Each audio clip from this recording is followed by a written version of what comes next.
올 초부터 이제 계속 하고 있었던 얘기인데요. 뭐냐면은 자율주행이 이제 2024년을 지나면서 이제 갑자기 그 변화를 할 거다. 그러니까 2024년이 자율주행의 어떤 하나의 변곡점이 될 거다. 이런 발표를 좀 해왔고, 거기에서 이제 세 가지를 좀, 올해 이제 계속 작년 말부터 계속 얘기하고 있는데, 첫 번째는 뭐냐면 이제 자동차사가 차세대 플랫폼을 상용화하기 시작했다라고 하는 부분들이고요. 여기 이제 차세대 플랫폼은 이제 차세대 전기차 플랫폼, 뭐 1회 충전해서 한 700km 이상 가는 전기차 플랫폼에 그다음에 소프트웨어 디파인드 비클 SDV 플랫폼이 있고요. 그다음에 테슬라처럼 이제 고성능 프로세서하고 그다음에 고성능 라이다를 묶어서 자율주행 플랫폼까지 가는 거죠. 전기차 SDV 자율주행 플랫폼이 올해부터 이제 상용화를 시작합니다. 지금 여기 뒤에 제 그림을 좀 넣어놨는데 여기 나오는 저기 벤츠의 차량이나 뭐 이거 보시면 될 것 같고요. 그다음에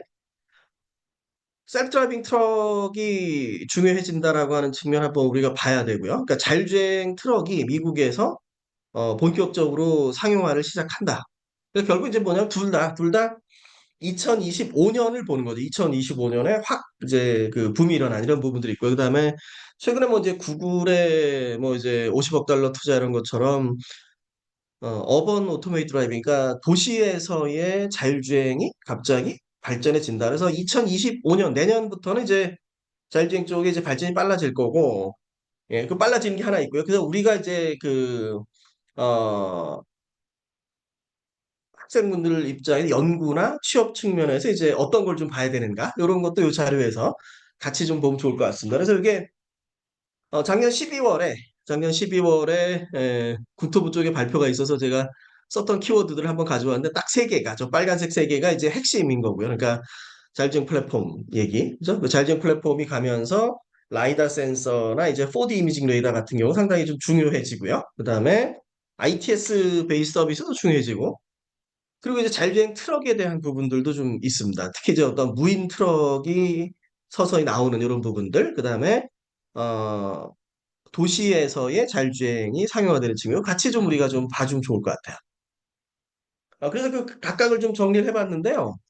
그러니까 차세대 플랫폼이라고 하는 부분들은 자율주행, SDV, 자율주행, SDV, 그다음에 전기차 이렇게 되는데 자율주행 측면에서 나오는 게 일단은 하이퍼포먼스 컴퓨터를 쓰는 거죠. 그러니까 지금 테슬라의 하드웨어 3.0이 이제 144톱스짜리 초당 144조 회 연산을 하는 고성능 인공지능 프로세서를 넣고 있는 거죠. 예, 그런 게 하나 있고요. 그다음에 거기에 이제 라이다 센서가 이제 자동차사들은 대개 이제 라이다 센서 장착을 좀 하고 있고요. 그다음에 소프트웨어 디파인드 비클 플랫폼을 같이 넣어서 자율주행 기능을 계속 다운로드해서 테슬라처럼 에이다스나 자율주행으로 수익 모델을 가져가는. 그러니까 지금 소프트웨어 디파인드 비클에서 핵심이 뭐냐라고 했을 때 이제 수익 모델이 두 가지가 있습니다. 첫 번째는 뭐냐면 스마트폰처럼 안드로이드 오토모티브 앱을 다운로드 받는 게 하나 있고요.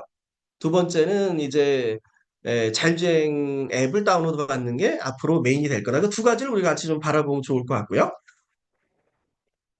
그래서 이제 사실 여기에서는 이제 어떻게 바라볼까가 있는데 뭐가 있냐면은 그 사실 이제 뭐 중국 쪽에서는 벌써 가고 있어. 가고 있는데 기존 주요 자동차사 측면에서는 벤츠가 가장 빠를 것 같습니다. 올 연말이고요. 그래서 하이퍼포먼스 컴퓨터하고 이제 라이다하고 예를 들어서 뭐 엔비디아를 원래 개발했다가 이제 퀄컴으로 갈까 막 이런 상황이긴 한데 250 톱스짜리에 엔비디아 올인을 넣고요. 지금 우리가 퀄컴 프로세서는 구하기가 좀 어려운데 올인 프로세서 한 300만 원 정도 하거든요. 그래서 한번 연구실에서 사가지고 돌려보시면은 상당히 좋을 것 같아요. 그리고 라이다는 이제 그 루미나의 장거리 라이다가 갑니다. 그런 게 하나 있고요. 그다음에 벤츠가 이제 MB.OS라고 하는 소프트웨어 디파인드 비클 플랫폼을 상용화를 올 연말, 그러니까 사실 기존부터 이제 뭐 MB.OS 1.0에서 쭉 왔는데 이제 벤츠가 얘기한 건 뭐냐면 이번에 나오는 거는 소프트웨어 디파인드 비클 플랫폼의 완성형이다 이런 부분일 것 같습니다. 그게 그래서 벤츠 차량이 2024년 말에 나와요. 네, 다음 달 얼마 안 남았습니다. 요게 이제 내년에 핫 이슈가 될 거, 혹시 CES 가시는 분들은 그 차량이 이제 핫 이슈가 될 거라 보면 되고 이제 볼보 같은 경우도 이제 비슷하게 준비를 하고 있습니다. 어떻게 보면 이제 벤츠나 볼보나 중국의 지리자동차가 가지고 있는 거죠. 지분을 많이, 볼보는 이제 지리자동차 소유고, 벤츠도 중국 지리가 뭐 의결 권은 없지만 한 10% 정도의 지분을 또 가지고 있거든요. 그래서 그런 면또 우리 한번 좀 중국하고의 협력도 한번 참고를 해볼 필요가 있고요. 다음에 이제 어떤 그 자율주행 트럭이라고 하는 부분에서 오로라라고 하는 업체를 우리가 좀 바라보면 좋습니다. 뒤에 이제 설명을 좀 넣어놨고 개괄적으로 보면 구글에서 자율주행을 지휘하던 이제 크리스 엄슨 CEO가 이제 만든 회사고요.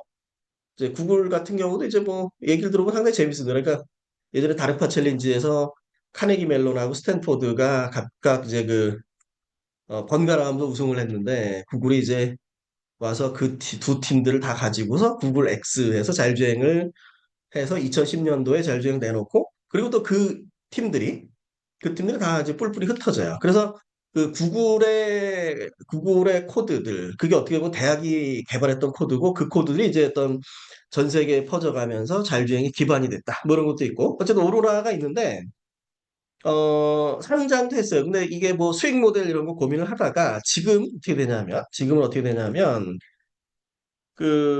오로라에서 이제 자율주행 트럭에 포커스를 맞추고 있고요. 그래서 지금 무인 트럭을 계속 테스트 중인데 올 연말에 무인 트럭을 가지고서 이제 상용화 선언을 하고 2025년부터 이제 본격적으로 가는 거죠.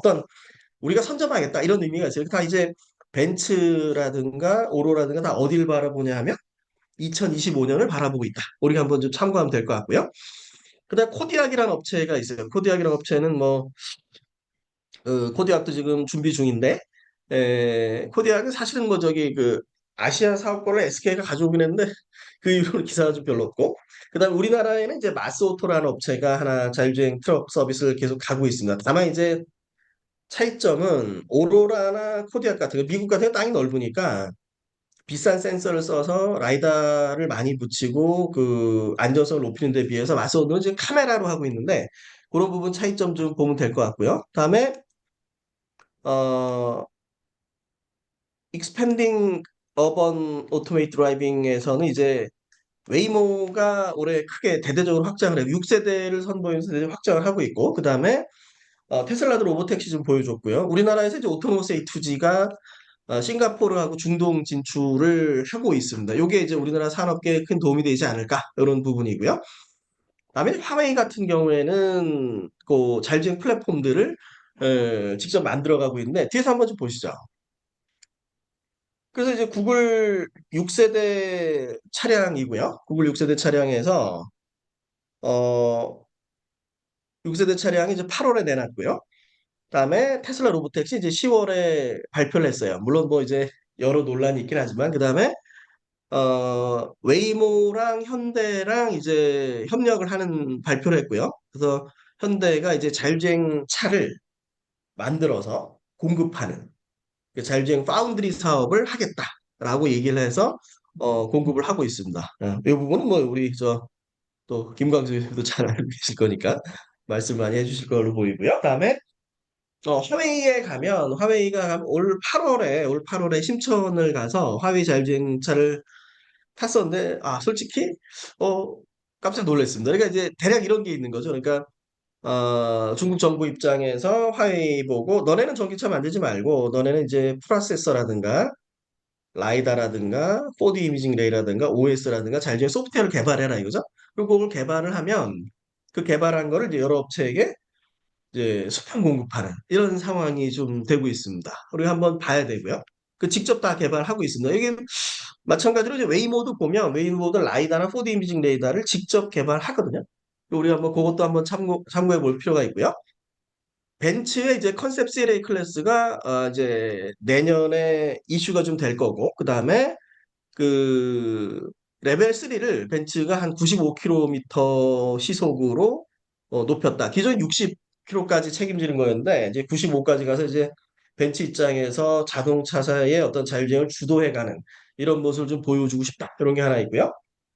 다음에 오토노머스 A2G는 지금 A2D라고 하는 조인트 벤처를 아랍에미리트랑 이제 7월에 계약을 했어요. 저도 이제 그때 어떤 자율주행인 그 AME 2024라고 하는 전시회가 좀 있었는데 내년에 자율주행 전문 전시회가 6월 달에 코엑스에서 이제 AME 2025라고 열릴 건데 한번 와 보시면 다양한 걸 볼 수 있을 거고요. 그다음 오토노스 A2G 입장에서는 이제 아무래도 중동 쪽이 그 아랍에미리트 아부다비 쪽인데 그쪽이 원래는 어떻게 하고 있었냐면 음, 요거는 오늘 제가 전자신문에 기사를 하나 썼는데 한번 기사 나온 게 있으니까 참고하시면 될 텐데 내용이 뭐냐면 사우디하고 아랍에미리트 중동의 이 두 국가가 현재 그 첨단 산업 주도 그러니까 석유 산업 이후에 어떻게 우리가 이제 산업을 발전시켜 나갈 거냐라고 해서 이제 경쟁을 하고 있는데 AI 쪽은 아랍에미리트가 좀 앞서 있어요. G42라고 하는 업체가 하나 있고요. 근데 사우디도 이제 계속 투자하다가 최근에 이제 1,000억 달러, 11월 초에 1,000억 달러 펀드 조성을 발표를 했거든요. 그게 이제 프로젝트 트랜센던스 뭐 초월 프로젝트인데 그렇게 해서 두 개가 이제 두 축이 있고요. 두 축이 있고 그런데 올 초에 이제 이게 뭐 저 정치적인 얘기 아니라 뭐 미국과 어쨌든 우리가 한번 생각해 보면 되는데 미국 미중 무역 갈등이 있으니까 미국에서 아랍에미리트를 압박을 했어요. G42를 압박을 해서 G42한테 뭐라고 얘기했냐면 중국하고의 관계를 다 끊어라라고 얘기했고 그러면서 이제 G42가 이제 중국에 투자했던 걸 다 회수하고 중국 관계를 다 끊었는데 그러면서 이제 미국 쪽에서 약간 뭐 보다 비슷하게 마이크로소프트가 2조 원 투자를 G42에 갔고요. 그 G42의 어떤 그 자율주행 협력 중에 G42 산하의 바야낫에서 자율주행 협력하던 게 중국의 위라이드랑 협력하고 있었는데 그때 이제 G42가 중국 위라이드하고의 관계를 끊고 파트너를 찾는데 그 파트너가 이제 우리나라의 오토노머스 A2G가 이제 뽑힌 거죠. 그래서 중동 쪽에서 이제 얘기하는 게 이런 게 있어요. 그러니까 중동이 어떤 그 중국하고 미국하고 약간 멀고 자체적인 솔루션을 구축을 하고 싶은데 그런 파트너로 또 대한민국의 업체들이 또 이제 잘하고 있다. 그러니까 그런 것도 우리가 한번 좀 생각해 보면 될 것 같습니다. 그래서 이제 어떤 2024년에 어떤 자율주행 흐름을 잠깐 보려면 지금 우리가 봐야 되는 건 뭘 봐야 되냐면 요건 이제 작년 9월에 이제 독일 모터쇼가 있었거든요. 독일 모터쇼에서 이제 있었던 얘기들을 이제 보여주고 있는데 이제 테슬라가 이제 자율주행 전기차 소프트웨어 디파인드 베이클 소프트웨어 업데이트 이렇게 가는 거죠. 그러면 요 세 가지 자율주행 전기차 소프트웨어 디파인드 베이클 요 세 개에서 테슬라를 넘는 차량을 주요 자동차사가 언제 내놓을 거냐가 이슈인 거죠. 그게 그래서 작년 9월에 독일 모터쇼에서 얘기한 건 뭐냐면 벤츠가 2024년, BMW 2025년, 폭스바겐이 2026년 이렇게 로드맵이 돼 있습니다. 그래서 보면은 전기차 측면에서는 이제 뭐 그 주행거리 한 700km 이상, 그다음에 실리콘 배터리를 쓰고요. 셀투팩이나 셀투 바디, 셀투 샤시 이렇게 가고, 그다음에 이제 모터 측면에서는 뭐 이제 그 히터리 없는 모터라든가 엑시얼 플럭스 모터라는 게 있어요. 레이디얼 플럭스 모터에서 엑시얼 플럭스 모터로 바뀌면 모터 크기가 상당히 줄어들거든요. 그런 식으로 가는 게 하나 있고요. 다음에 이제 자율주행 쪽으로 가면 이제 하이퍼포스 컴퓨터에서 커다란 프로세서 하나 들어가고 라이다 센서 하나 들어가고 이제 카메라랑 4D 이미징 레이더를 같이 넣는 구조가 지금 가고 있고요. 그다음 소프트웨어 디파인드 비클에서는 아까 얘기했던 그거죠. 네, 그러니까 어댑티브 오토사 C 뿔뿔이고요. 클래식 오토사 C고 안드로이드 오토모티브 자바 그 세 개를 어떻게 갈 것인가가 지금 이슈다라고 하는 부분을 한번 봐두시면 돼요. 그런데 사실은 작년 독일 모터쇼에서 가장 이슈가 됐던 거는 BYD 차량이에요. 왜냐면 이게 벤츠나 BMW 동급 차량에 대해서 물론 이제 브랜드 파 차이가 있긴 하지만 가격이 3분의 1밖에 안 됩니다. 네. 생산 단가는 5분의 1이에요. 물론 여기에 대해서 이제 이유가 올 초에 계속 조사를 해서 중국 정부가 회사에 계속 보조금을 지급을 하고 있고 이건 불공정 경쟁이기 때문에 EU에서 이제 45%의 추가 관세를 때리겠다라고 하는 게 좀 나왔고요. 거기에 대해서 이제 저쪽에 중국에서 뭘 얘기하냐면 그래? 그러면 독일 3사가 중국에 파는 게 한 3분의 1 정도, 한 30% 정도 파는데 그럼 우리는 니네 독일 3사가 주로 파는 건 내연기관이니까 그걸 한번 줄여줄게 해서 이제 전기차 위주 정책을 가면서 또 이제 독일 3사가 위험해지는 상황이 있습니다. 그래서 그 올해 3분기에 이제 주요 자동차사 영업이익을 보면 도요타가 1위거든. 원래 이제 작년까지 도요타 1위, 폭스바겐 2위, 현대차 3위였는데 올해 3분기에 순위가 바뀌었어요. 도요타가 1위, 현대기아가 2위, 폭스바겐이 3위로 와서 이제 우리나라 자동차사들에게는 이제 그런 어떤 정치적인 부분들이 좀 도움이 되는 측면이 있기는 합니다. 한번 참고하시고요. 그런데 그래서 어떤 상황이냐면 독일 3사가 영업이익이 작년에 비교해서 3분기에 영업이익이 50%가 줄었어요. 상당히 위기다. 폭스바겐은 거의 뭐 회사 휘청거리고요. BMW, 벤츠도 상당히 어려워져서 그래서 그 말씀을 왜 드리냐면 올해 연말에 벤츠는 나올 거예요. 컨셉 시리즈 클래스 나와서 그게 어떻게 얼마나 성공하느냐가 시장에서 핫 이슈인데 뭐 그렇게 뭐 녹록치는 않은 상황이 될 거고요. 그다음에 이제 BMW가 이제 노이어 클래스라고 하는 전기차 플랫폼하고 이제 퀄컴 그다음에 발레오 라이다를 붙여서 BMW 뭐 드라이브 OS에서 내년에 나올 건데 2025년에 이제 출시를 할 예정인데 폭스바겐의 2026년 계획은 지금 많이 미뤄졌습니다. 그래서 그런 어떤 시장 상황들을 하나 봐야 되고요. 그다음에 일본 쪽도 3분기에 상당히 고전하고 있습니다. 닛산이 뭐 8, 90% 영업이익이 줄었고요. 그다음에 도요타랑 혼다가 한 20% 정도 줄었어요. 지금 일본 정부에서는 이제 닛산이 예전에도 이제 르노랑 합작하는 게 되게 어려워서 합작했던 건데 그래서 지금 일본 정부에서는 혼다 쪽에 이제 뭐 그 닛산 인수를 좀 종용하는 이런 상황도 좀 있어서 우리나라 자동차 전반적인 자동차 업계의 동향을 한번 좀 어, 봐주시면 좋을 것 같습니다. 요 차량 이게 작년 제가 모터쇼 가서 찍은 사진인데 요 차량이 내년에 이제 내년에 화제가 될 차량입니다. 그래서 2022년 말에 상용화 되고요. 거기에 MMA 아키텍처라고 머세디스 벤츠 모듈러 아키텍처라고 하는 차세대 전기차 플랫폼이 들어있고요. 그 배터리는 이제 실리콘 배터리예요. 실리콘 배터리인데 이게 두 가지가 있고요. 그러니까 실리콘 배터리는 이제 뭐 그 NCM 우리가 말하는 NCM 배터리인데 흑연을 이제 실리콘으로 바꾼 거죠. 흑연을 실리콘으로 바꾸면 양극재 쪽에서 한 20% 정도 효율이 올라가는데 어쨌든 이제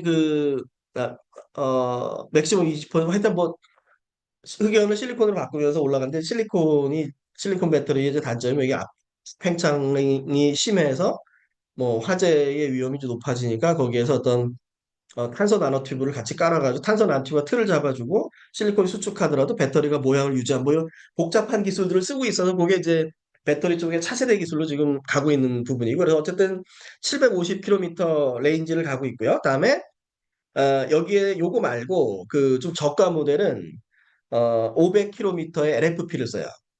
약간 이제 좀 우리가 좀 봐야 되는 게 벤츠는 이미 배터리에 다 중국 배터리를 쓰고 있습니다. BYD나 CATL 중심 가고 있고요. CATL이 이제 이 트럼프 대통령 당선 이후에 이제 배터리 시장이 또 이슈긴 한데 우리가 한번 좀 바라봐야 될 것 같고 그다음에 두 번째는 이제 MB.OS라고 하는 부분입니다.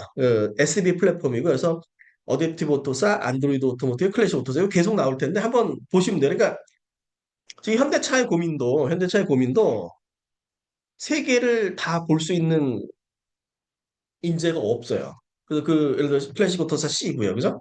안드로이드 자바하고 어댑티브 C 뿌리고 그러는데 그 부분들을 그 학교 연구나 이제 취업 측면에 한번 바라보시면 좋을 것 같고 그다음에 하이퍼버스 컴퓨터에서 이제 테슬라의 하드웨어 3.0처럼 고성능 프로세서 들어가고 루미나 라이다 들어가고 요게 이제 벤츠의 CLA 클래스고요. 요걸 바탕으로 이제 우리가 테슬라처럼 소프트웨어 계속 업데이트하면서 도심 주행을 가능하도록 하겠다. 이게 이제 자동차사가 이제 바라보는 뷰라고 보면 될 것 같습니다. 아까 나왔던 이제 오로라고요. 혹시 이제 궁금하신 분들은 올 10월에 The Sustainability Opportunity of Trucking이라고 하는 보고서를 이제 오로라가 내놨어요. 한번 보시면 되고요. 그래서 한번 이제 영상 잠깐 볼까요, 우리가? 네.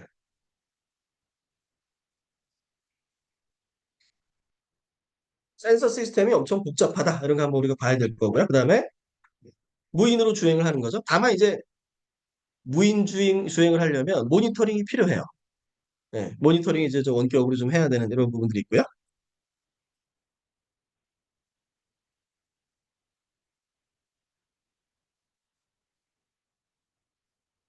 그래서 지금 우리 하나 우리가 좀 봤으면 하는 이 부분. 그러니까 센서 시스템이 트럭 같은 경우에 이제 사고 나면은 상당히 사고가 크니까 장거리 라이다나 상당히 센서 시스템이 복잡하게 들어가 있다라고 하는 거 한번 참고해 주시면 될 것 같고.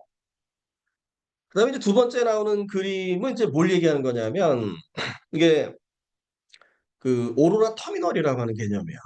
한번 그냥 생각해 보면 되는데 트럭이 다니는 길의 대부분은 물류니까 뭐가 있냐면 이제 우리가 주로 고속도로를 많이 다니는 거죠. 물론 이제 시내까지 들어와야 되는데 그래서 어떤 컨셉이냐면 물류 창고에서 예를 들어서 뭐 이제 대전 근교의 휴게소까지는 사람이 운전해서 가요. 그래서 대전 근교의 휴게소에서 부산까지 또는 서울까지는 땅 하면 무인으로 달리는 거죠. 그래서 이제 인건비를 절약하는 거죠. 이게 상당히 이제 우리가 좀 봐야 되는 게 우리가 자율주행하면 여태까지 뭐냐면 이제 사람이 타는 것만 생각을 했는데 사람을 태워야 돈이 될까? 물건을 태워야 돈이 될까? 이거죠. 사람은 이제 아 이거 좀 이렇게 브레이크를 세게 밟고 뭐 이럴 수가 있는데 또는 아 이거 이렇게 그냥 팍팍 밟지 뭐 이럴 수가 있는데 이제 뭐 그래서 약간의 그런 어떤 감성 같은 것도 중요하잖아요. 근데 트럭에 물건은 엄청나게 많이 실을 수 있어요. 그래서 미국 시장에서 이 자율주행 트럭이 상당히 시장을 많이 바꿀 거로 보고 있습니다. 왜냐하면 이제 그 미국 같은 경우는 우리나라랑 달리 이제 자동차 업체 뭐 로비도 있었다 그러지만 철도가 많이 발전 안 하고 트럭으로 가고 있는데 그 물류 시장이 한 첫 조 정도 되는 거죠. 그걸 이제 드라이버리스로 바꾸면 물류 시장에 상당히 큰 변화가 일어날 거다. 이제 이런 부분이고요. 그래서 지금 오로라가 이제 내부적으로 하는 게 뭐냐면 한 댈러스하고 휴스턴 사이에서 한 80%는 완전 자율주행으로 가고 있다는 얘기고 그다음에 또 하나는 뭐냐면 이제 퓨얼 컨섬션도 연료 소비도 줄이고 있다. 이런 얘기를 좀 하고 있습니다. 한번 우리가 보면 될 것 같고요. 그래서 벤츠하고 오로라가 내년에 상당히 중요해질 거라서 우리가 좀 지켜봐야 된다. 이런 부분이고요.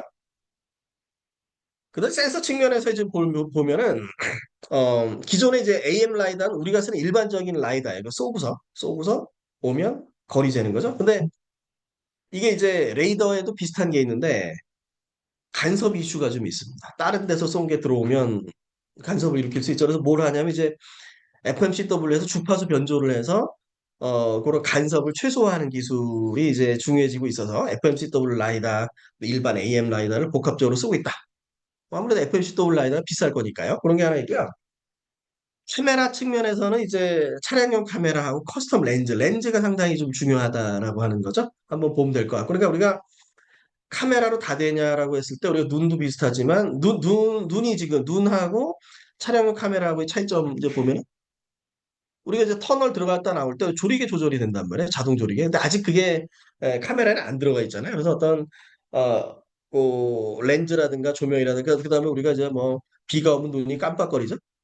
네, 그래서 이 차량 카메라에서는 이제 비를 막기 위해서 요 보호대를 이제 길게 넣기도 하는데 그런 하드웨어적인 설계 부분도 한번 보면 좋을 것 같고요. 여전히 그 조명 조건 어떻게 극복할 것인가가 참 조리개를 붙일 거야. 자동 조리개 조절할 거야. 뭐 이런 이슈가 좀 있긴 해요. 그다음에 레이더 측면에서는 이제 기존의 레이더는 우리가 이제 전파라고 하는 게 이제 사방으로 퍼져나간단 말이에요. 물체가 있다 없다만을 봤는데 이제 그게 아니라 그걸 촘촘하게 나눠서 쏘아서 대략적인 형상을 좀 알 수 있도록 하는 게 이제 4D 이미징 레이더인데 이제 그런 부분들이 하나 있습니다. 이따 이제 잠깐 관련해서 우리나라 업체들도 잠깐 좀 말씀을 좀 드리고요. 그다음에 이제 그 트럭의 상용화에 경찰하고의 어떤 상호작용도 이슈가 돼요. 한번 이런 것도 여러분 한번 연구적으로 생각해 볼 수도 좀 있고요. 그래서 지금 나오는 거는 이제 임바크의 사례인데 한번 잠깐 볼까요? 네.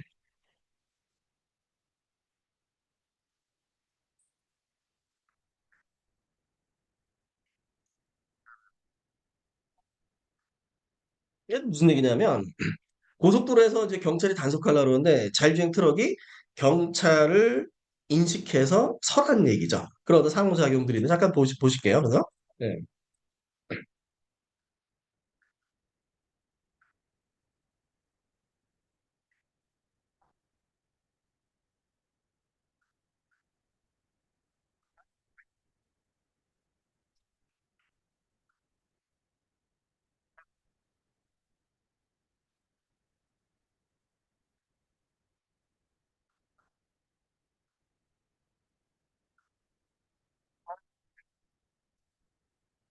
두 가지가 있어요. 그래서 이제 세워놓고 뭐냐면 여기서 나오는 건 뭐냐면 뒤에 저 영상이 더 있긴 한데 지금 이제 여기 들어있는 거 파워포인트는 짧은데 뭘 하냐면 그 트럭에 전화를 하나 두게 돼 있어요. 그래서 경찰이 이제 그 직원하고 모니터링 직원하고 연결해서 지금 어떤 문제가 있어서 너네 트럭을 세웠다. 이런 얘기를 좀 문제를 뭐 해결해라. 이런 얘기죠. 그래서 지금 최근에 이제 그래서 오로라도 이제 프리스코라고 하는 프리스코 쪽이라는 지역에서 이제 경찰 코퍼레이션을 진행하고 있고요. 상용화를 위해서 어떤 자율주행차 그냥 달리는 것이 아니라 제도권 안으로 이제 들어오는 이런 모습을 하나 우리가 좀 참고를 해보면 될 것 같습니다. 다음에 이제 그 2020년에 구글이 5세대 자율주행 플랫폼을 내놨는데 이게 또 재밌어요. 뭐가 재밌냐면 잘 안 나오는 얘기긴 하지만 웨이모가 2020년에 5세대를 내놨더니 테슬라가 2020년에 뭘 내놓냐면 도심 자율주행을 선언을 해요. 웨이모가 2024년에 6세대를 내놨더니 테슬라가 그 로보택시를 시연하는 거죠. 약간의 서로 간에 그런 이제 경쟁들이 좀 알게 모르게 좀 있다 이런 부분이죠. 그래서 지금 어, 그런 얘기고요. 그다음에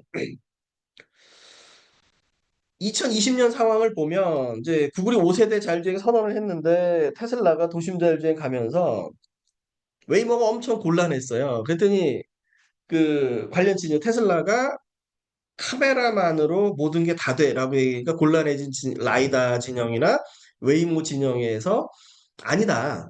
고성능 프로세서를 쓰면 더 안전하다라는 걸 얘기를 하는데 이제 그걸 좀 보여드리는 거 한번 잠깐 보겠습니다. 그러니까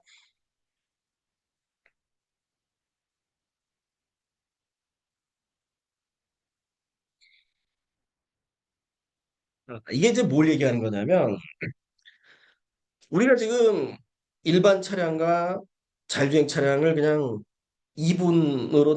두 개로 나눌 게 아니라 그 사이에 가야 할 길이 많다는 거죠. 지금 이제 차에는 뭐가 들어있냐면 AEB라는 게 들어있고요. 자동 긴급 제동이라는 게 들어있고 자동 긴급 제동은 앞에 차나 보행자가 있을 때 급제동을 해주는 거죠. 근데 그 조건이 되게 시속 한 60km 정도거든요. 그러니까 시속 60km에서 일정 거리에 멈출 수 있도록 되어 있어요. 그래서 여기에서 이제 그 루미나라고 하는 라이더 업체가 하는 질문은 뭐냐면 그러면 만약에 시속 80km 어떻게 되냐는 얘기죠. 이 시속 80km. 시속 80km 당연히 뭐냐면 기존 차량들은 다 더미를 치고 가겠죠. 인형을 치고 갈 텐데 루미나 라이다를 장착하면 우리는 한 250m에서 멀리서부터 볼 수 있기 때문에 정지할 수 있어라고 얘기하는 거고요. 그다음에 오른쪽에 있는 이 그림은 뭘 얘기하냐면 웨이모가 이제 얘기하는 거예요. 웨이모가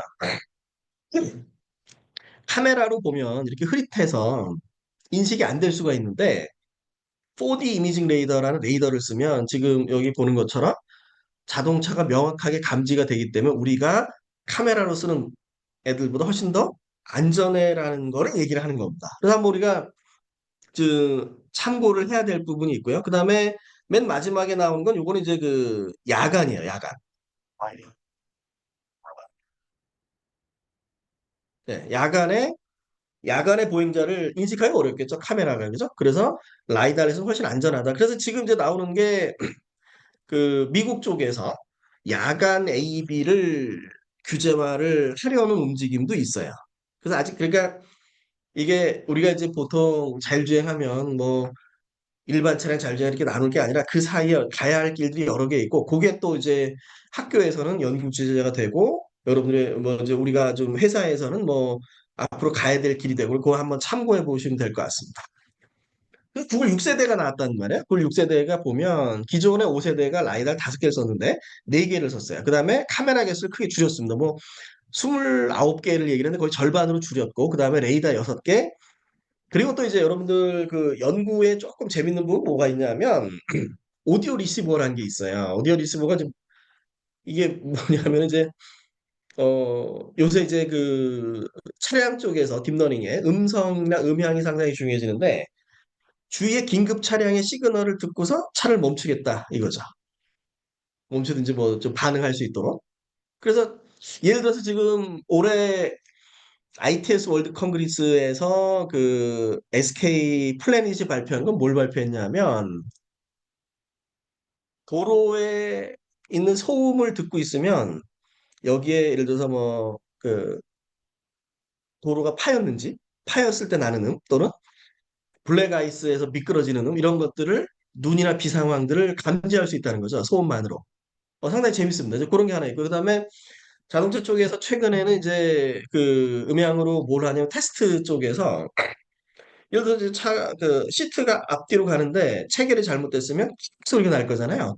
그거를 딥러닝을 감지하는 뭐 이런 여러 개의 부분에 기존에 우리가 그래서 딥러닝이 시각적인 게 중요했는데 청각적인 것도 간다라고 하는 거 한번 좀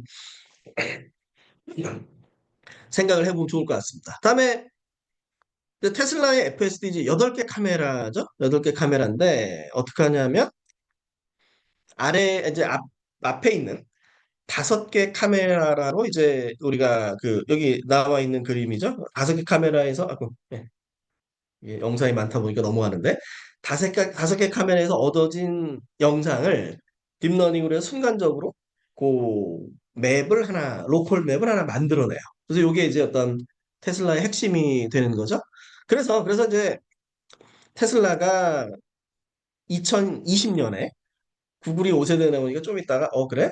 우리도 뭘 보여줄게. 그래서 도심 자율주행을 선언을 해서 처음에는 상당히 선풍적인 인기였습니다. 예를 들어서 이제 처음에 고속도로만 가다가 이제 시내로 좀 들어오는 거죠. 그래서 잘 갔는데 그러다가 V9에서 약간 망실을 좀 당했고요.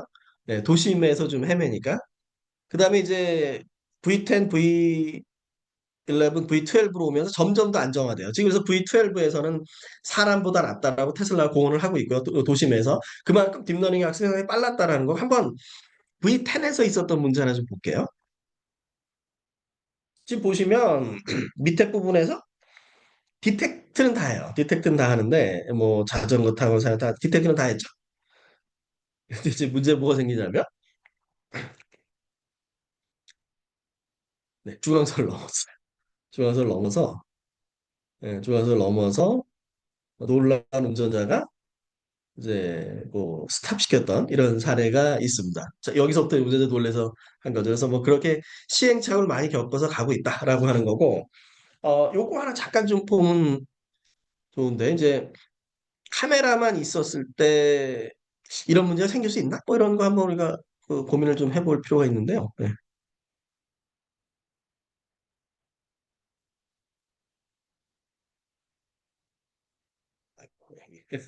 자, 요겁니다. 뭐냐면 야간에 잘 가고 있는데 운전자의 주장은 저 불빛 때문에 간섭을 받아서 차선 인식에 오류가 났다. 뭐 이런 걸 한 게 있고 몇 달 전에 있었던 이슈는 뭐가 있냐면 이제 안개 상황에서 건너는 거 철도 그 열차가 막 지나가는데 안개 때문에 인식을 못해서 돌진하는 것 같아서 운전자가 뭐 급하게 틀었다. 이런 부분들이 그러니까 어떻게 보면 이제 뭐냐면 그 일어나기는 되게 확률적으로 작은데 생길 수 있는 부분이 거리인지 이런 것 때문에 이슈가 있을 수 있다. 그래서 그런 것 때문에 이제 뭐 구글이 계속 이제 4D 이미징 레이더나 라이다 훨씬 안전하다라고 이제 주장을 하고 있는 부분이고요. 그다음에 테슬라가 올해 이제 한 3만 달러 정도의 이제 로봇 택시를 만들겠다라고 이제 발표를 했죠. 2026년에 한번 우리가 보면 될 것 같고요. 다음에는 이제 우리나라의 이제 오토노머스 A2G 이제 2020년 영상 오래된 영상 한번 잠깐 보시면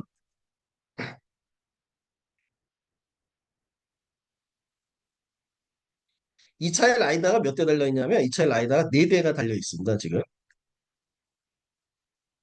네 대가 달려 있는데 네 대가 어디 달려 있냐면 옆에 두 대가 달려 있어요. 날개처럼. 그래서 얘가 뭘 하는 거냐면 도심을 달릴 때 옆에 차량들하고 상호작용을 하는 거죠.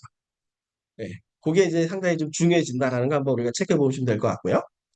그다음에 오토노이스 A2G가 이제 양산형 차량을 10월에 이제 공개를 했습니다. 요게 앞으로 중동에 좀 수출이 되면 여기 우리나라 부품사들이 많이 이제 관여하고 있기 때문에 도움이 많이 되지 않겠느냐 이런 거 한번 참고하시면 될 것 같고요. 그다음에 이제 에트리에서 만든 이제 자율주행 셔틀인데 디스플레이 활용을 잘 하고 있어요. 그래서 창에 어떤 정보를 어떻게 보여줄 것인가. 그러니까 우리가 자율주행 차에서 실내에서 무엇을 할 것인가 이런 것도 한번 고민을 해보면 좋을 것 같고요. 다음에 이제 LG에서 나온 자율주행차 컨셉카인데 여기서 주로 포커스는 뭐냐면 사람이 자율주행차 내부에서 뭘 할 수 있을까 이런 거죠. 네, 그래서 디스플레이 많이 이제 쓰고요. 버추얼 휴먼 써서 인터랙션도 좀 하고 뭐 운동도 좀 하고 누워서 잠도 자고 이런 부분을 실내에서 다양한 경험을 할 수 있다. 이것도 이제 자율주행차에서 하나 우리가 좀 바라봐야 될 부분인 거죠. 네. 그다음에 이제 이거는 2021년에 이제 회사들이 내놓은 자율주행차인데 주요 특징을 보면 우리가 이제 봐야 될 게 뭘 좀 보시면 좋으냐면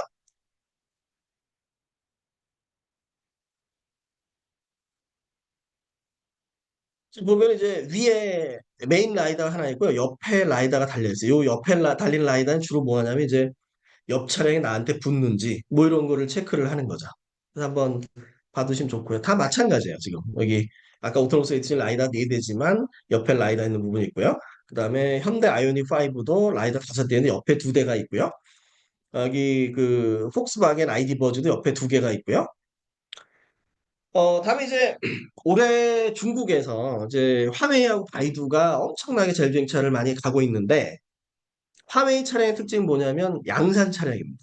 8월에 갔다가 저도 깜짝 놀랐는데 프로세서, 센서, OS 소프트웨어 만들어서 좀 수평 연결하는 거죠. 다만 이제 여기에 지금 중국이 이제 그 중국 정부에 보조금 대주는 부분이 있는데 중국 정부가 이제 중국 경기에 따라 약간 어려워지는 부분이 좀 있어요. 그래서 그런 것 때문에 앞으로 이제 어떻게 될까 좀 지켜봐야 되는 부분인데 그래서 요 차량이 이제 아이토의 M9이라는 차량이고요. 그래서 여기 내부적으로 이제 가고 있는 걸 좀 보여주는 그런 부분인데 한번 참고하면 될 것 같고요. 그래서 결국은 핵심은 뭐냐면 지금 이제 운행하고 있는 자율주행차, 뭐 오토노모 세이프티 자율주행차 다 마찬가지고 트렁크를 열면 산업용 PC가 들어있습니다. 그게 손바닥만한 자율주행 프로세서로 들어오는 게 올해부터 시작된다는 얘기고요. 물론 중국은 들어가고 있는데 그 서방 주요 자동차사 중에 벤츠가 다음 달에 최초로 내놓는다. 이 얘기가 이제 핵심이 될 거고요. 그래서 거기에 들어가는 프로세서는 이제 퀄컴, 엔비디아, 모빌아이가 경쟁을 하는데 우리가 이제 AIM은 엔비디아인데 자동차 쪽이 약간 달라요. 그러니까 자동차 입장에서는 우리가 이제 그 올인 프로세서 하면 300만 원 정도 하거든요. 근데 자동차에서 300만 원 너무 비싼 거죠. 그러니까 깎아달라고 그래. 자꾸 깎아달라고 그러는데 엔비디아가 뭐라 그러냐면 야 우리가 지금 저 서버에 들어가는 H백 이런 거 뭐 거의 5천만 원, 1억 이렇게 팔고 있는데 겨우 300만 원에 이걸 자동차에 팔아야 돼? 가져가려면 가져가 말려면 말고 뭐 이런 식이 뭐 심하게 얘기하면 그런 지 그래서 가격 협상력이 별로 없어요. 그러니까 이제 자동차사 퀄컴을 키웁니다. 퀄컴에서는 뭐 하냐면 퀄컴이 우리가 스마트폰에 이제 프로세서 들어가는데 사실은 상당히 어렵습니다, 지금. 스마트폰 시장이 대만의 미디어텍이 쫓아오면서 이제 포션이 많이 줄었는데 그래서 이제 퀄컴에서 보고 있는 시장이 자동차 시장이고요. 자동차 쪽에 상당히 이제 그 노력을 많이 투자를 하고 있어요. 그래서 엔비디아, 퀄컴, 모빌아이에서 그런 프로세서들이 들어가면서 이제 양산이 시작된다 이런 거죠. 그래서 엔비디아 오린 프로세서가 이제 254 톱스를 얘기하고 있고요. 그래서 여기 OEM 이제 볼보, 지커, 샤오미에서 양산 얘기를 하고 있습니다. 그런 부분이고 그다음에 2022년에 엔비디아가 차량용으로 토르라고 하는 걸 발표를 했어요. 이거 2000 톱스입니다. 초당 2000조의 연산이죠. 그래서 여기서는 그 뭐 얘기하는 게 이슈 하나만 써. 그럼 다 돼. 얘기를 하는 거고. 그래서 OEM 올해 이제 3월에 GTC, 내년 3월에 이제 GTC가 있는데 한번 이제 그 들어가서 보시면 되는 거죠. GTC에서 뭐냐면 그 업체들이 트럭이나 이제 로보택시 상용화를 할 때 거의 다 예, 로보택시 쪽은 뭐 이제 차 쪽은 다 중국 업체예요. BYD, 리오토, 샤오팽, 지커, 하이퍼 다 중국 업체고 이제 자율주행 트럭 쪽에도 뭐 적용할 거고 해서 2000 톱스짜리가 적용되면서 AI가 본격적으로 갈 거다라는 거죠. 그러면서 우리가 여기서 이제 자율주행 프로세서 상용화에서 또 봐야 되는 건 뭐냐면 갑자기 시장이 딥러닝으로 확 바뀔 수가 있어요. 그래서 인공지능 공부는 계속 우리가 해야 된다라고 하는 거 한번 체크를 해보면 될 것 같고요. 이제 그 프로세서 업체 중에 이제 엔비디아 우리가 봤고요. 다음에 모빌아이로 들어오면 모빌아이가 이제 재미난 얘기를 해요. 그러니까 2022년 4월에 마이애미에서 자율주행을 하는데 차가 물리적으로 도착하고서 2주 만에 마이애미라고 하는 자율주행을 마이애미라는 도시의 자율주행을 끝냈다는 얘기입니다. 불가능하죠. 불가능한데 이게 가능한 이유가 뭐냐면 모빌아이가 이제 상장할 때 당시 상장할 때 전 세계 1억 대 차량에 모빌아이 카메라 달려 있고 지금 이제 뭐 일반 에이다스 차량 모빌아이 독점이니까 그 카메라에서 이제 지리 정보를 쭉 수집한 다음에 그걸 가지고서 전 세계 주요 도시의 정밀지도 거의 다 구축을 해요. 우리나라는 안 돼요. 우리나라 법적으로 금지돼 있어 금지돼 있는데 그래서 정밀지도 마이애미 정밀지도가 있습니다. 그럼 마이애미를 3D로 가상을 해놓고 거기에 AI로 자율주행을 열심히 돌려요. 충분히 학습이 됐을 때 차량을 들여오면 네, 2주 동안 테스트만 한다는 얘기죠. 그럼 자율주행이 다 돼요.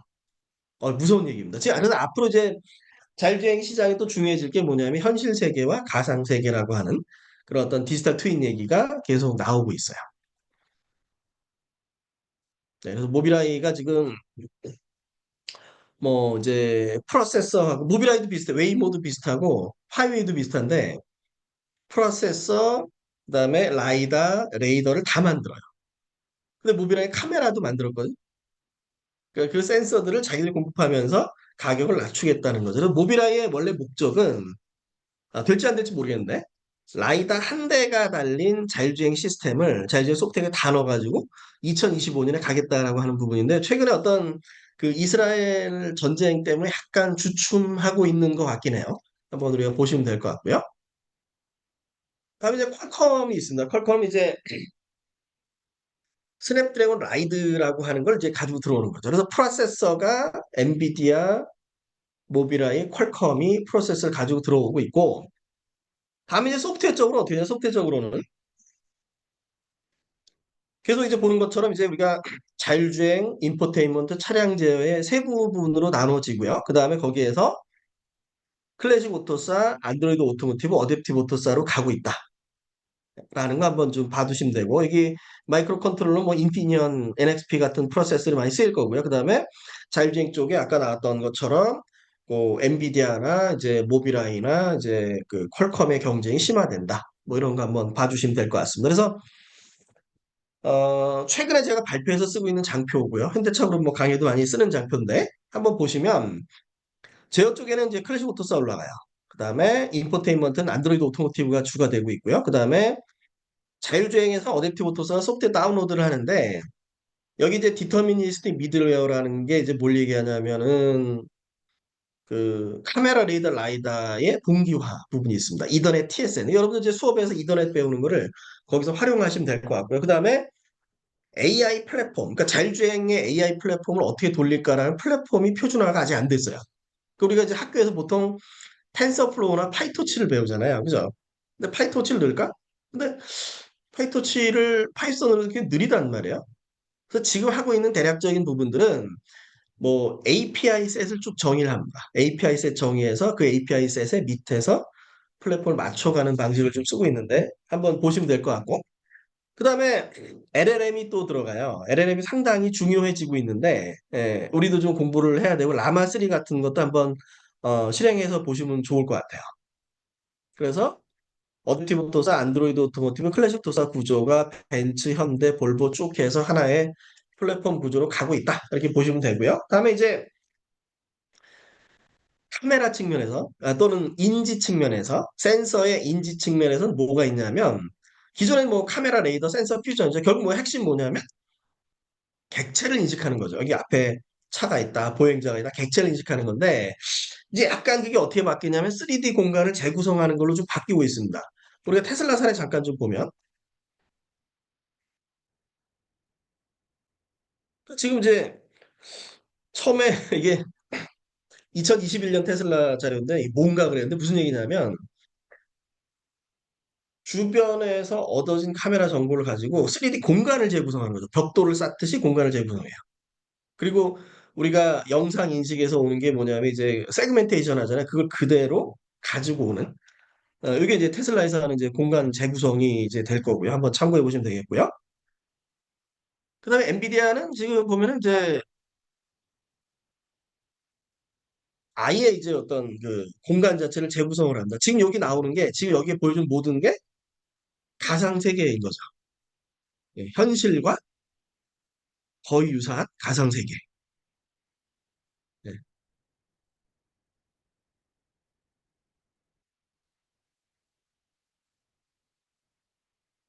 그 날씨 조건도 바꾸고 뭐 이제 이런 얘기 거기 내에서 뭐 라이다로 인지하면 어떻게 되는지 이런 부분이고 예. 다 가상이에요. 그래서 가상에 대한 부분이 상당히 중요해져요. 결국 이제 데이터 센터 AI 싸움인데 이제 우리나라가 이제 여기에서 경쟁을 어떻게 이어갈지도 상당히 또 걱정되는 부분도 있고 예. 여러분들이 또 잘 해주시면 될 것 같고요. 그다음에 다음 페이지에서 나오는 건 뭐냐면 요것도 한번 봐주시면 좋아요. 아직은 뭐 차량에 들어갈 수준은 아닌데 카메라나 라이다가 거의 비슷해진다. 둘 빛이거든요. 좀 파장대역이 다르다고 좀 볼 수도 있는 부분인데 그 이제 카메라 측면은 슈도 라이다라는 게 있는 거죠. 여기 이제 스테레오 카메라 두 대를 가지고 3D 공간을 재구성을 해내요. 그죠? 그래서 카메라가 라이다 역할을 대신할 수 있다라고 하는 게 테슬라의 얘기가 될 거고요. 그래서 뭐 라이다로 인지한 거나 슈도 라이다로 인지한 거나 거의 비슷하다. 이제 나오는 부분이고. 그 다음은 뭐냐? 정밀 라이다는 정밀 라이다가 해상도를 높이면 카메라랑 비슷해진다는 얘기입니다. 그래서 지금 보면 이제 오스터라고 하는 그 라이다 업체가 얘기하는 부분인데요. 카메라를 라이다로 대체할 수 있어? 그 이미징 라이다라는 개념을 얘기를 하고 있고요. 그래서 그 기존에 그렇게 해서 이제 라이다 해상도를 높이면 라이다 처리 알고리즘, 카메라 처리 알고리즘을 나눌 게 아니라 라이다의 카메라 쪽에 AI를 그냥 집어넣으면 돼. 이 얘기를 좀 하고 있으니 한번 좀 보시면 되고요. 다음 그림은 이제 우리나라의 SOS 랩이에요. 여기 이제 광주과기원 학생들이 이제 만든 회사하고 지금 상장을 했죠. 상장을 했는데 자세히 보시면 첫 번째가 이제 카메라고요. 이제 라이다를 가지고도 거의 뭐 엄청나게 해상도 높은 영상을 우리가 가져올 수 있다라고 하는 부분인데 참고해 보시면 됩니다. 그래서 여기도 똑같아요. 그러니까 라이다가 해상도가 높아지면 카메라랑 유사해질 수 있어요. 그래서 뭐 센서가 좀 비슷해지고 해상도가 높아지고 이런 측면에서 한번 우리가 바라보면 좋을 것 같고요. 다만 이제 우리가 라이다 실험할 때 좀 주의해야 될 건 뭐냐면 대부분의 라이다 905 나노 라이다는 망막에 영향을 줄 수가 있습니다. 네. 그래서 꼭 실험할 때 좀 조심해야 되는 부분이 좀 있고 그래서 1250 나노가 이제 아이세이프 라이다인데 아이세이프 라이다 쪽이 지금 이제 상용화가 조금 느리긴 해요. 근데 올해 이제 루미나가 벤츠에 달아서 아이세이프니까 좀 더 멀리 쏠 수 있죠. 강하게 쏴서 볼 수가 있는 거죠. 그래서 최근에 이제 라이다의 이슈가 이제 1550 나는 아이세이프 라이다하고 고정형 라이다인데 또 뭔 이슈가 파워 이슈가 나옵니다. 파워가 받쳐줘야 되는데 그런 이슈가 한번 있어요. 한번 참고로 우리가 좀 보면 될 것 같고요. 그래도 약간 이제 지난번에 저희가 한번 왔다 갔었는데 라이다 하시는 교수님 한번 왔다 갔었는데 이제 그분 얘기가 이제 어, 고정형 라이다 쪽이 상당히 좀 발전이 더디다 이런 얘기 하시더라고요. 다음에 이제 AI 측면에서 이제 LLM이 많이 들어온다라는 거죠. LLM이 지금 보면 이제 폭스바겐 같은 경우엔 챗GPT 그냥 갖다 집어넣었어요. 여러분 그래서 뭐 인공지능 많이 공부를 해야 되는데 이게 이제 그런 부분인데 BMW가 이제 아마존 알렉사랑 협력하고 있고요. 벤츠가 이제 구글 제미나이를 탑재할 것 같아요.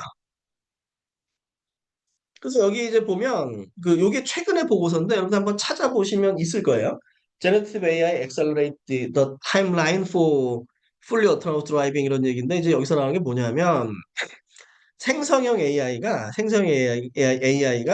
자율주행에 어떤 영향을 주냐. 세 가지. 첫 번째는 뭐냐면 LLM이란 걸 통해서 LLM을 통해서 개인화가 돼요. 그죠? 뭐 사람이 원하는 걸 파악하고 사람이 가면서 계속 차랑 대화하는 거죠. 차랑 대화하는. 그러니까 지금은 저 음성 인식이 제한적인데 그런 부분 하나 있고 두 번째는 뭐냐면 가상 시뮬레이션이 가능한 거죠. 생성 AI를 통해서 데이터셋도 생성하고 3D 공간도 생성하고 이런 부분이고요. 그다음에 세 번째가 연구에서 상당히 이슈가 되는 부분입니다. 그러니까 비디오 해석을 통해서 세이프티를 높인다 이런 부분이거든요. 한번 우리가 잠깐 보면 되는데 이게 이제 올해 GTC에서 나온 건데 한번 잠깐 좀 보시면 아, 플레이가 안 되네요. 네. 이제 어떤 거냐면은 최근에 연구에서 이제 VLA, Visual Language Action, VLM 이런 부분들이 이제 로봇하고 자율주행에 상당히 이슈가 돼요. 그러니까 공간을 인식하고 뭐 이런 부분들 또 로봇 같은 경우에 이제 제어하는 부분 하나하나 가는 게 아니라 탑에서 내려오는 거, 탑에서 명령 주면 거기에 맞게 로봇이 실행하는 이런 개념인데 그러니까 지금 이제 그 잠깐 이제 보시면 무슨 얘기가 되냐면 여기 보면 왼쪽을 보면 뭐냐 보행자가 걸어가고 있어요. 그죠? 그러니까 자율주행차 가다가 승객에게 얘기하는 거죠. 아, 지금 보행자가 걸어가고 있으니까 저 보행자가 다 걸어갈 때까지 잠깐 속도를 줄였다 하겠습니다. 그 요게 이제 조금 다른 이슈를 좀 보면은 미국의 이제 크루즈 자율주행이 샌프란시스코에 중단된 이유가 상당히 불행한 사고가 있었어요. 어떤 거냐면 물론 이게 크루즈의 잘못이냐에 대해서 논란이 있을 수 있지만 옆 차선에서 보행자를 차가 들이받았다. 차가 옆에서 났어요. 근데 보행자가 튕겨 나왔고 그 튕겨 나온 보행자를 크루즈 자율주행이 계속 깔고 갔다는 얘기죠.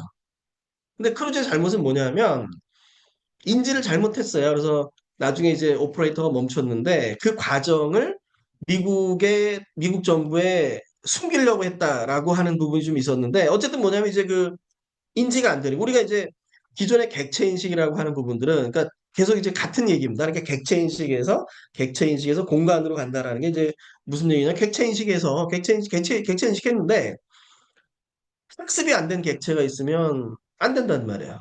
그래서 여기에서 나오는 요 LLM을 통한 생成AI 쪽은 뭐냐? 아예 그 화면 자체를 비디오 해석에 넣어서 이 비디오에서 뭐가 되어 있는지를 프로세스를 하겠다는 얘기입니다. 물론 차에 들어가기 어려워요. 아직은 이제 초기 연구인데 이런 연구가 있다. 그래서 관련해서 관심 있는 분들은 요 생成AI 쪽 같이 좀 보시면 좋을 것 같아요.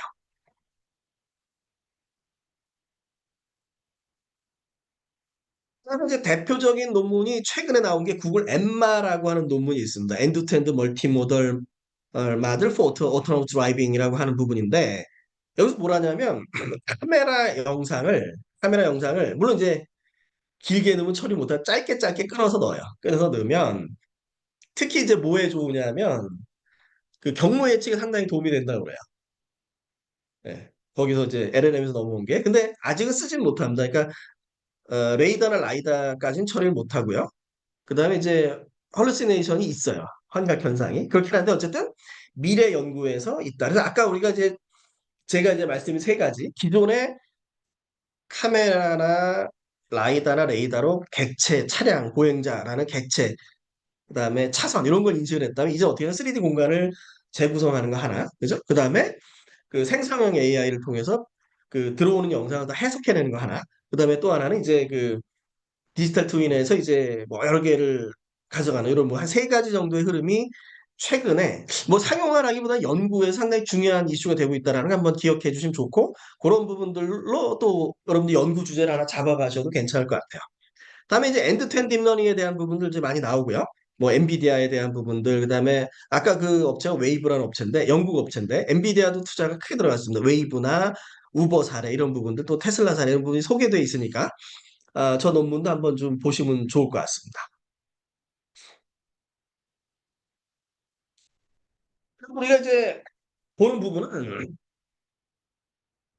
자율주행 지금 이제 계속 이제 보면 2024년을 지나면서 플랫폼이 안정화가 돼요. 고성능 프로세서나 라이다 센서를 탑재한 플랫폼들이 자동차사 안정화가 되면 그 안정화 대략 한 2025년에서 2027년 정도로 잡고 있고 그 이후는 자율주행 발전이 엄청나게 빨라질 거다라고 하는 거죠. 그래서 그런 부분들을 우리가 좀 같이 보면서 연구도 하고 그러면 좋을 것 같다라고 하는 부분이고요.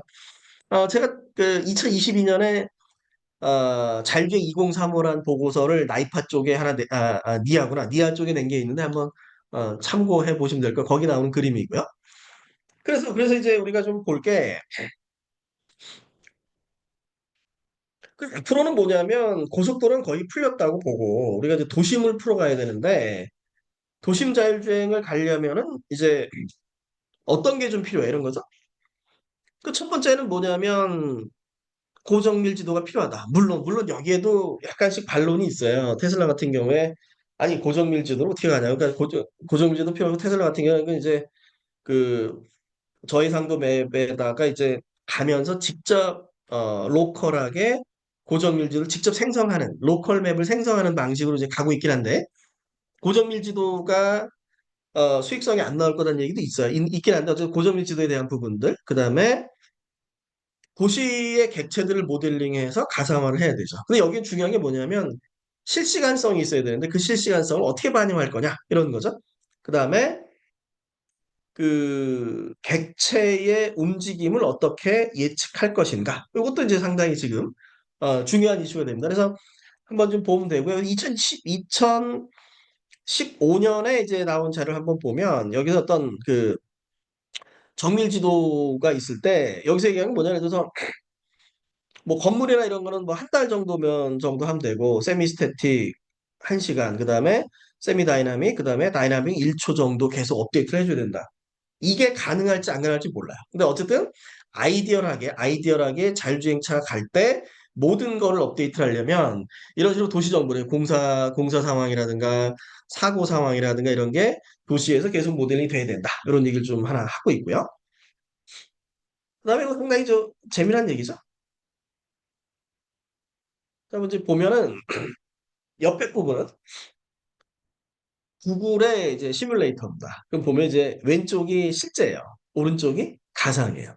거의 현실과 유사한 가상 세계를 웨이모의 시뮬레이션 시티에서 만들고 있다. 이런 거죠. 우리나라 업체는 이제 그 모라이라는 업체가 하나 있습니다. 하나 이제 참고해 보시면 될 것 같고요. 그다음에 옆에는 이제 테슬라의 저긴데 영상이 지금 좀 잘 안 나오는데 어떤 거냐면 이제 3D 공간상에서 에스티메이션을 해요. 예를 들어 이제 보행자 가고 있는데 차가 가렸습니다. 그럼 그 보행자가 이제 차가 지나가면서 보행자가 어디를 걸어갈 것인가 이런 걸 다 에스티메이션 한다는 얘기고. 그다음에 우리나라에는 이제 그 모라이라고 하는 업체가 자율주행 시뮬레이터 쪽에 상당히 잘하고 있어요. 네, 상당히 잘하고 있는데 그 모라이 시뮬레이터가 이제 디지털 트윈으로 가는 거죠. 왼쪽이 이제 실제, 오른쪽이 가상. 그래서 그래픽하게 전반적으로 도시를 모델링하는 그런 가상 모델링들이 이제 가고 있다. 그런 거 한번 체크를 해보면 될 것 같아요. 그다음에 이제 중심자율주행에서 이제 어떤 게 중요한가 이런 거죠. 이런 어떤 게 중요한 이런 건데 이제 첫 번째 그림에서 우리가 좀 봐야 될 건 뭐냐면 자율주행차를 호출을 했어요. 자율주행차를 내가 불렀는데 비슷하게 우리가 뭐 스카우트 택시 불러도 어떤 게 예를 들어서 대전역 또는 뭐 어디 가가지고 있으면 사람들이 많은데 어느 게 내 차인지를 부를 수가 되게 어렵단 말이에요. 그럼 이제 이걸 뭘 할 거냐면 차가 차와 이제 탑승객이 서로를 어떻게 인증할 거냐 이거죠. 예를 들어서 자율주행차에 다른 차인데 취객이 그냥 탔어요. 그 차가 너 내려 할 수가 없잖아요. 어떻게 할 거냐는 거죠. 그래서 이제 많이 나오는 게 아이디어 나오는 게 이제 차량 지붕에다가 이름을 표해서 정구민, 그럼 정구민 타세요. 근데 정구민이 안 타고 뭐 김구민이 탈 수도 있는 거예요. 그럼 이제 그걸 갖다가 이제 사용자 여기 나온 거 휴대폰에다가 뭐 UWB나 NFC를 넣어서 인증하는 부분들 또는 이제 요즘 뭐 저 어떤 컨셉 나오냐 뭐 얼굴 들이밀고서 너 맞네라고 카메라로 찍어서 하는 그런 방법들이나 아니면 뭐 지문 찍어서 하는 거나 인증에 대한 부분들 이건 뭐 이제 꼭 어떤 자율주행차만이 아니라 이제 여러 개를 한번 살펴볼 수 있는 이런 거고요. 그래서 where to start 어디 멈출 건지, who to pick up 누구를 태울 건지, 그 다음에 협력 주행은 어떻게 할 건지. 그래서 지금 그 위에 나오는 포드의 그림은 재미난 특허야. 여러분들 한번 아이디어가 있으면 한번 또 이런 특허를 내보셔도 좋은데 뭐냐면 이제 지금 차 꽉 막혀 있죠? 차 꽉 막혀 있는데 내 차가 빨리 가고 싶어요. 또는 내 차가 구급차예요. 빨리 가야 돼요. 그럼 이제 보통 삐요삐요 하면 알죠? 네, 그렇긴 한데 이제 내 차가 빨리 가고 싶으면 어떻게 하냐면 앞차들한테 비트코인을 막 쏴요. 그래서 그 차들이 비키면 비트코인 걸 주면서 가는 거죠.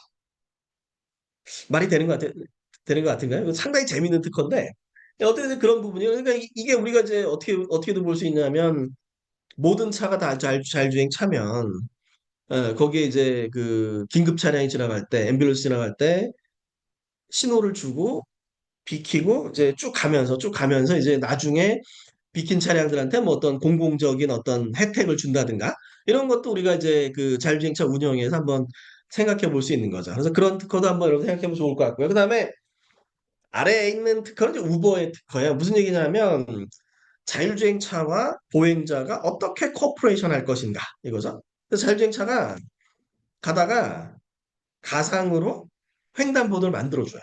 그럼 자율주행차가 무슨 얘기냐면 이제 보행자한테 난 멈췄으니 당신 지나가세요 이런 거죠.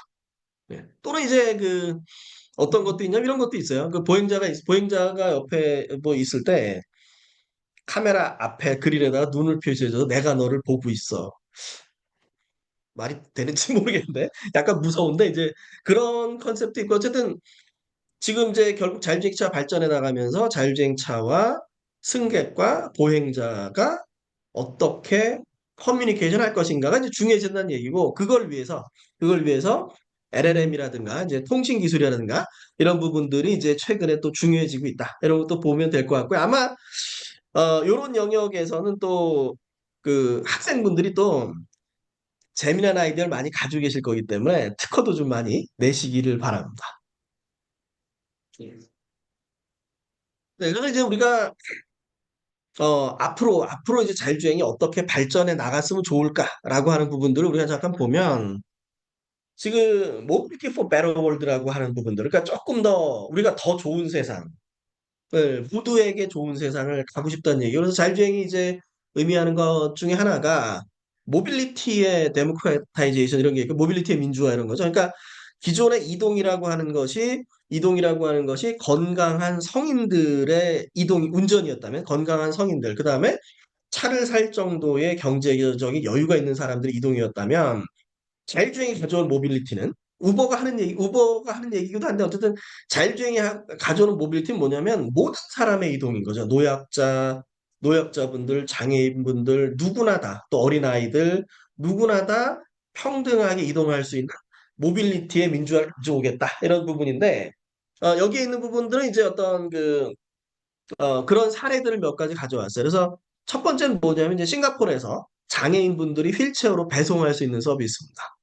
어떻게 보시나요? 네. 그 밑에 있는 건 뭐냐면 SK텔레콤의 이제 고요한 택시라고 하는 부분인데 청각 장애인 분들이 그 택시를 운전할 수 있게 하는 거죠. 두 개가 그래서 약간의 어떤 사회적인 이해가 좀 필요하긴 해요. 예를 들어서 그 장애인분들이 휠체어로 딜리버리하는 서비스는 싱가포르에서 어떻게 하냐면 식당에서 통을 열고 넣어줍니다. 그러면 이제 장애인분들이 예를 들어 아파트로 배송을 가면 아파트에 있는 분이 나와서 꺼내 가야 돼요. 거기까지는 어떤 사회적인 합의가 필요한 거고요. 다음에 어떤 그 싱가포르라고 하는 국가의 입장에서는 도시 내에 휠체어로 못 가는 데가 거의 없어요. 우리나라랑 조금 이제 차이가 있는 부분들. 그래서 그런 어떤 그 휠체어 탄 어떤 장애인분들이 우리나라도 이제 곧 고령화가 올 걸로 보잖아요. 그러면 이제 노인분들이 수익을 낼 수 있는 거죠. 그런 부분이 있고 그다음에 고요한 택시 같은 경우는 장애인분들이 이제 그 택시를 운전을 할 수 있도록 거기에다 택시에다가 많은 디스플레이나 뭐 진동 장치 같은 걸 달아서 경고라든가 정보들을 주게 됩니다. 네. 상당히 이제 그 좋은 모델이고요. 그다음에 배민의 뭐 밀크 세이프티 캠페인 같은 경우는 이제 이 독거노인 분들을 위해서 사실 슬픈 얘기예요. 코로나 때 좀 전 세계적으로 있었던 부분들이 독거노인 분들이 이제 코로나 때 돌아가시면 체크가 안 되잖아요. 그래서 그 우유를 배달을 하고 노인분들이 가져가시도록 하는 이런 부분들 하나 있었고요. 그다음에 웨어러블 로봇 이제 카이스트 공경철 교수님 이제 엔젤 로보틱스 부분입니다. 그러니까 그 장애인분들이 웨어러블 로봇 이동할 수 있는 측면들. 그래서 우리가 앞으로 이제 어떤 거를 개발해 나가야 되는가 이런 걸 한번 좀 봤으면 좋겠고요. 다음에 어떤 그 전기차 말고 이제 차세대 모빌리티 측면에서 우리가 이제 바라봐야 될 게 이제 뭐 배송 로봇이라든가 UAM이라든가 아니면은 그 지하의 자율주행이라든가 그러니까 지하 공간 왜 이제 그 하이퍼루프 같은 이제 지하 공간에서의 또는 이제 그 라스베가스 지하에 어떤 테슬라 차량이 다니는데 그 지하라는 공간이 비도 안 오고 눈도 안 오고 자율주행하기 최상의 공간이 될 수 있다는 거 하는 거죠. 그래서 그런 부분들이 어떤 그 다른 측면에서의 부분들, 그 다음에 자율운항 선박에 대한 부분들, 이런 부분들도 우리가 한번 좀 바라보면 좋을 것 같습니다. 잠깐 여기 영상 잠깐 보고 가실까요? 여기 로봇이 어떤 거냐면 어, 예전에 그 로봇 그랜 챌린지라는 게 있었고 벌써 2007년인가 이제 횟수들 기억 엄청 오래됐는데 3년 동안 진행이 됐고요. 미션이 뭐냐면 예를 들어서 코엑스 1층에서 코엑스 3층에 정해진 오피스로 물건을 배송하는 거예요. 정해진 시간 내에. 근데 3년 동안 우승 로봇이 안 나왔습니다. 3년 차에 약간 늦게 배송한 게 있었어요. 그 상금이 1억인데 우승자 없이가 누적돼서 3억짜리가 3년에 3억이었는데 우승자가 안 나왔는데 왜 그러냐면 그 당시 로봇들이 3층을 가려면 계단을 올라가거나 엘리베이터를 타야죠. 네, 계단 올라가는 로봇 없고요. 엘리베이터를 타야 돼. 엘리베이터 타야 되면 당시에 눌러야 돼요. 눌렀습니다. 눌렀는데 사람은 금방 타는데 로봇이 제 시간에 못 타는 경우가 많았고요. 그다음에 또 모두 문제가 있냐면 물론 이제 사람이 많은데 해치고 가야 되니까 이제 그런 이슈도 있는데 또 뭐도 있냐면 이제 그 엘리베이터가 이렇게 평평하게 서는 게 아니잖아요. 약간 턱이 생겨요. 그럼 로봇이 넘어지는 거죠. 그게 결국 배송을 못했습니다. 그래서 최근에는 배송 로봇이 어떻게 되냐면 바퀴가 6개 달린 배송 로봇이 한번 보시면 될 것 같아요. 보시면 카트 이게 영상에 6개 바퀴 6개로 턱을 넘는 거죠. 바퀴 6개로 턱을 넘어갈 수 있습니다. 그래서 그런 어떤 그 새로운 모빌리티에 대한 것들 우리가 한번 좀 바라봐야 된다. 얘기가 될 것 같고요. 다음에 이제 이제 UAM 얘기도 이제 하나 좀 나오죠. 네. 네. 후대기 안 먹는데 어쨌든 그래서 그런 모빌리티에 대한 부분 한번 여러분들 봐주시면 좋을 것 같고요. 자율주행이 앞으로 가져올 변화는 일단 서비스적으로 크게 두 가지를 좀 보고 있습니다. 그죠? 그래서 언디맨드 트랜스포테이션 시스템에서 이제 주문형 교통 시스템이죠. 그러니까 우리가 뭐 카카오 택시를 자율주행으로 바꾼 모델들 우리가 주문하면 내가 있는 데까지 와서 내가 타고 이동하는 이런 부분이 될 거고요. 그렇게 되면 어떤 차량이 이제 소유에서 공유로 가면서 뭐 산업이 많이 변할 거다 이런 부분이 있고 그다음에는 자율주행 배송 부분이 있는 거죠. 배송을 이제 무인으로 가게 되는 부분들 이런 게 하나 있고요. 그다음에 차량의 모델이 많이 바뀔 거다라고 하는 부분이고요. 지금 같은 차량뿐만이 아니라 커스터마이즈드 베이클이 많이 나오는데 예를 들어 현대 기아 쪽의 어떤 PBB 같은 거 목적 기반 차량에서 우리가 원하는 대로 차를 만드는 이런 부분들도 하나 우리가 좀 봐야 될 거고 근데 도시가 변할 거라는 거죠. 도시의 모습이 자율주행차에 맞춰서 변할 거다. 그래서 어떤 그런 물리적인 변화들을 우리가 한번 좀 살펴봐야 되고요. 그다음에 이제 개인적인 측면에 좀 뭐가 있을 거냐면 컨텐츠나 광고 시장들, IT랑 연계된 엔터테인먼트랑 연계된 시장들이 많이 커갈 거다. 그런 걸 이제 봐야 되는 부분이고, 그 다음에 정비주의 세차를 사람이 할 필요가 없어요. 차가 알아서 하는 거죠. 다만 사용자는 뭘 해줘야 되냐면, 네, 돈을 내줘야 되죠. 그 결제를 어떻게 할 거냐. 그 어떤 사람 기반의 결제에서 차량 기반의 결제로의 발전, 이런 것도 우리가 한번 좀 봐야 되고요. 그다음에 이제 쇼핑이나 파이낸스, 그래서 쇼핑 같은 경우도 자율주행차에 뭐 사람이 갈 필요 없이 가상 공간에 사람이 주문하면 뭐 싣는 거는 직원분이 해줘야 되겠죠? 트렁크에 실으면 차가 알아서 오고 뭐 굳이 그렇게 할 필요 없이 이제 뭐 내가 차를 보낼 필요 없이 뭐 배송차가 자동 배송할 수도 있는 거고 그런 어떤 쇼핑 배송의 변화 부분들 그다음에 다양한 맞춤형 서비스들이 올 거고 그래서 결국 어떤 그 라이프 스타일이 혁신적으로 변화할 거다. 이런 거 한번 우리가 좀 참고해 보면 좋을 것 같습니다. 네. 그다음에 요 장표가 이제 마지막 장표인데 한번 보시면 좋겠어요. 그러니까 여러분 거기 우리나라의 어떤 자율주행 업체들이 어떤 게 있는가 이런 부분들, 자율주행 관련 업체들 부분들 한번 쭉 이제 보시면 될 것 같고요. 첫 번째는 이제 오토노스 A2G가 스타트업 중에는 제일 잘 하고 있습니다. 오토노스 A2G가 지금 여기가 이제 우리 김광수 교수님처럼 현대차에 있던 네 명이 나와서 창업을 했어요. 그래서 그 중에 한 명이 저희 제자라서 이제 좀 도와주고 있는데 지금 이제 중동하고 싱가포르 진출을 하고 있고요. 소로 드라이브는 이제 서울대 서성교심적인데 최근에 이제 유니트론텍에 인수됐고요. 근데 라이드 플럭스가 이제 제주에서 이제 소카랑 연계하는데 제주에서 하다가 지금은 서울 상암에서 레벨 4 이제 무인 자율주행을 한다고 얘기를 하고 있습니다. 한번 이제 기억하시면 되고요. 그다음에 마스오토라는 게 이제 자율주행 트럭 업체고, 그리고 여기 이제 SUM이나 SWM 같은 업체가 있고요.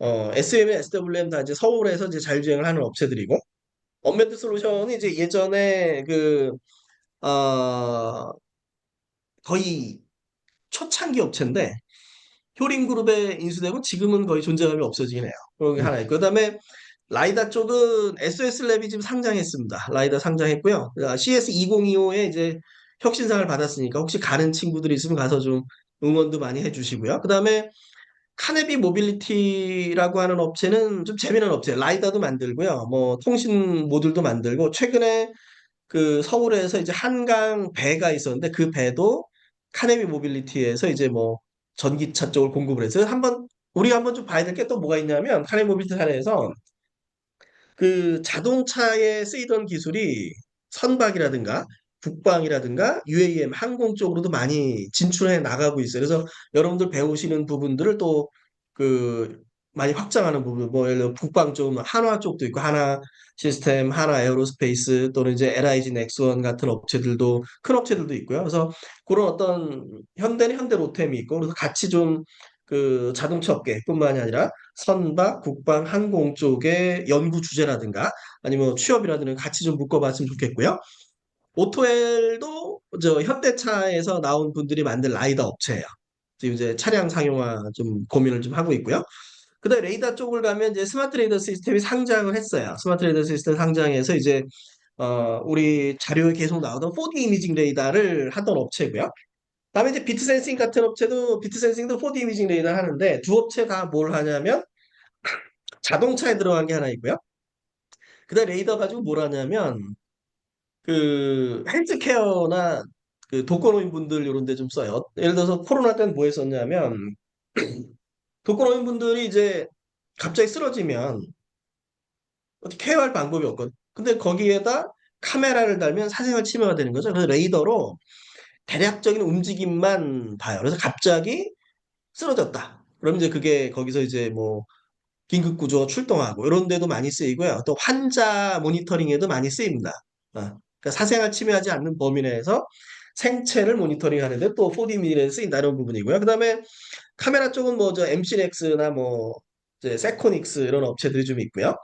그다음에 인식 소프트웨어기 스트라드 비전하고 서울 옵틱스 쪽을 하는데 재미있어요. 스트라드 비전이 그 인공지능 인식 소프트웨어를 공급하는 업체인데, 스타비전에 지금 투자가 LG, 모비스, 현대차, 일본의 아이신, 독일의 ZF, 미국의 앱티브가 들어가 있습니다.